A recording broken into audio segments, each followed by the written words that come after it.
TCS Nashik के रहस्योद्घाटन के बाद पूरी दुनिया अचंभित है।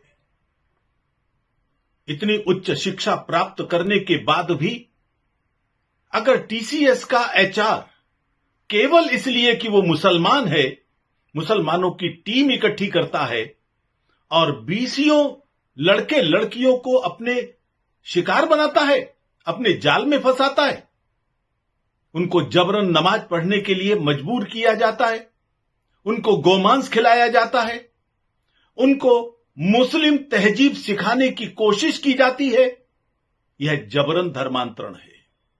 मैं बधाई देता हूं उन 7 महिला पुलिसकर्मियों को जिन्होंने टीसीएस के अंदर घुसकर इस षड्यंत्र को उजागर किया और इस षड्यंत्र को आगे बढ़ने से रोका। लेकिन जैसे ही यह षड्यंत्र सामने आता है, तुरंत ध्यान में आता है कि वो केवल टीसीएस तक सीमित नहीं है। यह धर्मांतरण का षड्यंत्र टेक महिंद्रा गुरुग्राम, इंफोसिस हुबली, विप्रो गुरुग्राम, टीवीएस हैदराबाद, ऐसे और कई हाईटेक संस्थानों के साथ, मल्टीनेशनल कंपनीज के साथ जुड़ा हुआ है।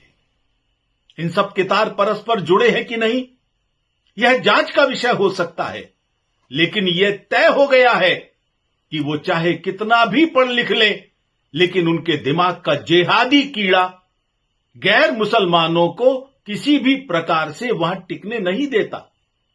धर्मांतरण का षड्यंत्र हर जगह चलता है।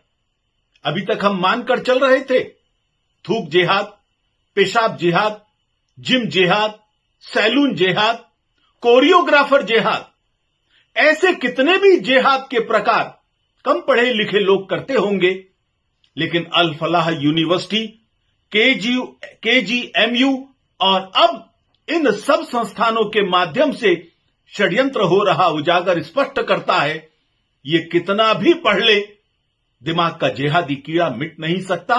इसका इलाज समाज को करना होगा। अगर समाज में इनके विरोध की बात आती है, इनके बहिष्कार की बात आती है, फिर कभी मत कहना ये इस्लामोफोबिया का परिणाम है, इनके करतूतों का परिणाम है। क्या ये शांति के साथ रह नहीं सकते? क्या इनको सह अस्तित्व आता नहीं है? एक और बड़ा षड्यंत्र इन दिनों सामने आया है। मलेशिया के मोहम्मद अली हाशिम, जॉन कॉरपोरेशन के जो मालिक हैं, उन्होंने संपूर्ण विश्व के अंदर मुस्लिम आधिपत्य व्यापारिक जगत के अंदर स्थापित करने का षड्यंत्र किया है।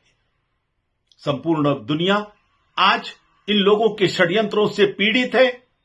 समाज को इसका मार्ग निकालना पड़ेगा और मेरी अपील है भारत सरकार से, भारत की राज्य सरकारों से, कृपया सभी प्रकार की हिचक को छोड़ें।